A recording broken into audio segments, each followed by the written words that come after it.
100 పేజీలున్న పుస్తకంలోనే చాలా అచ్చుతప్పులున్నప్పుడు 100 సంవత్సరాల బతుకిది. బొచ్చెడు తప్పులుండవా? ఉంటాయి. సరిచేసుకొని చదువుకోవడమే, చదువుకుంటూ సరిచేసుకోవడమే. అది పుస్తకమైనా బ్రతుకైనా. మార్కులు విన్నా కూడా చెవిటోడిలా వింటారు. సో వినడం అనేది ఒక గొప్ప కళ. ఒక విచిత్రం ఏంటి అంటే, పుట్టే ప్రతి వ్యక్తి మూసిన చేతితో పుడతాడు. చనిపోయినప్పుడు మాత్రం చేతులు తెరిచే చస్తాడు. భయం అనేది నిన్ను చాలా నిదానంగా చంపే విషం.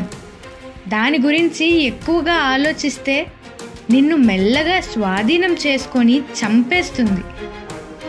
కానీ జీవితం వారి ఆశను నెరవేర్చలేదు కాబట్టి కోపంతో, నిరాశతో వారు తమను తాము చంపేసుకుంటారు. నిన్ను ఎవరూ అర్థం చేసుకోవడం లేదు అనుకుంటున్నావా? పర్లేదు, నీ బతుకు నువ్వు బతుకు. ఈరోజు గెలిచావా, అంతటితో నీ జీవితం అయిపోలేదు. ఈరోజు ఓడిపోయావా, అంతటితో నీ జీవితం అయిపోలేదు. గుర్తుంచుకో, నీకు నీ జీవితం మీద స్పష్టత ఉంటే ఆనందంగా ఉంటావు. అదే అయోమయంగా ఉంటే మాత్రం చాలా బాధపడతావు. మీరు ఆడుతున్నన్ని రోజులు లోకం మిమ్మల్ని తోలుబొమ్మలాట ఆడిస్తూనే ఉంటుంది. నువ్వు చాలా నమ్మిన నీ మిత్రుడే నీకు ప్రథమ శత్రువు అవుతాడు. జాగ్రత్త. నువ్వు ఒక్కసారి ఒక వ్యక్తిని ఇష్టపడితే ఆ వ్యక్తిలోని చెడును కూడా అంగీకరించాలి. అహంకారం లేకుండా నువ్వు చేసే ఏ పని అయినా చాలా అద్భుతంగా ఉంటుంది.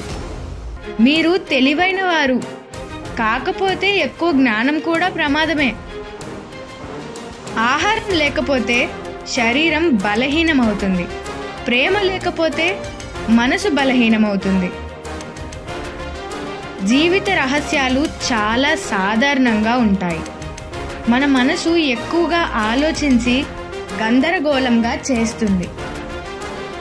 జీవితం బుద్ధున్న వాడికి చేతికి గాలమిస్తుంది, బుద్ధి లేనివాడికి వల ఇస్తుంది.